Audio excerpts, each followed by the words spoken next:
ప్రమాద పరిహారం 50,000 నుంచి 4 లక్షలకు పెంచాం. అడవితల్లి బాట కింద కొండ ప్రాంతాల్లో 1,005 కోట్లతోటి 625 గిరిజన గ్రామాలను అనుసంధానిస్తూ 1,069 కిలోమీటర్ల రోడ్ల నిర్మాణానికి ప్రధానమంత్రి జనజాతి ఆదివాసీ న్యాయ మహా అభియాన్ కింద ఉపాధి హామీ పథకం కింద రాష్ట్ర నిధులతోటి శ్రీకారం చుట్టాం.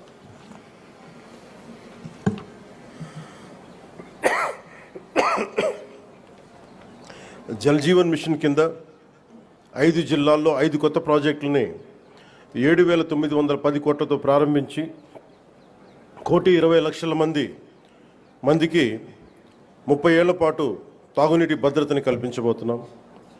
అటవీ విస్తీర్ణం 30% నుండి 37% పెంచే లక్ష్యంలో 1,00,00,000 మొక్కలు నాటి వీటిని QR కోడ్లతో ట్రాకింగ్ కూడా ప్రారంభించాం.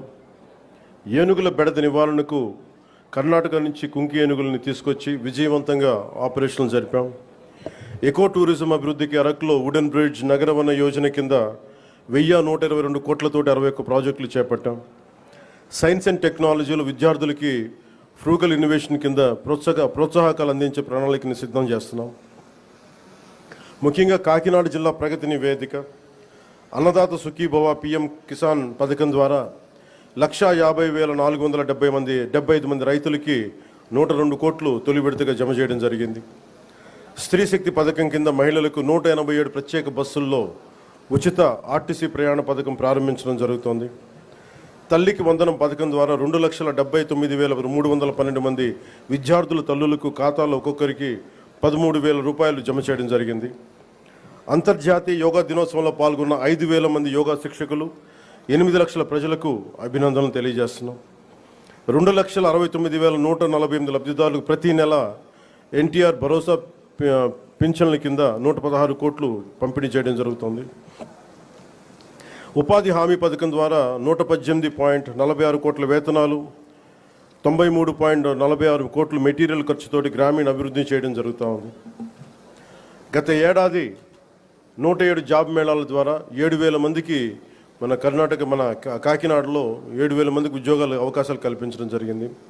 ప్రతి అసెంబ్లీ నియోజకవర్గంలో స్కిల్ హబ్, పార్లమెంట్ పరిధిలో JNTU కాకినాడలో స్కిల్ కాలేజ్ ప్రారంభించడం జరిగింది. మాదక ద్రవ్యాల నివారణకు పాఠశాలలు, కళాశాలలు ఈగల్ క్లబ్లు ఏర్పాటు చేయడం జరిగింది.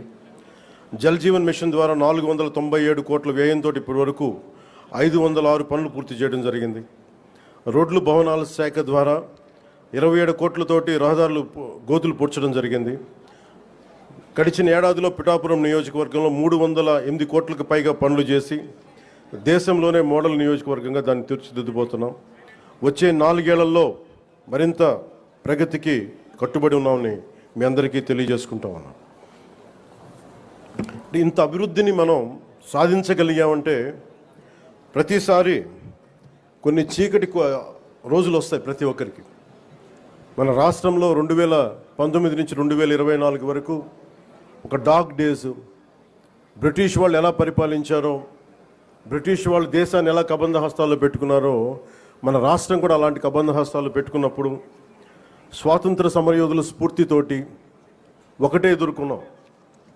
బ్రిటిష్ వాళ్ళు నేర్పించి వెళ్ళిపోయింది మనకి డివైడ్ అండ్ రూల్, మనల్ని విభజించండి పాలించండి అని.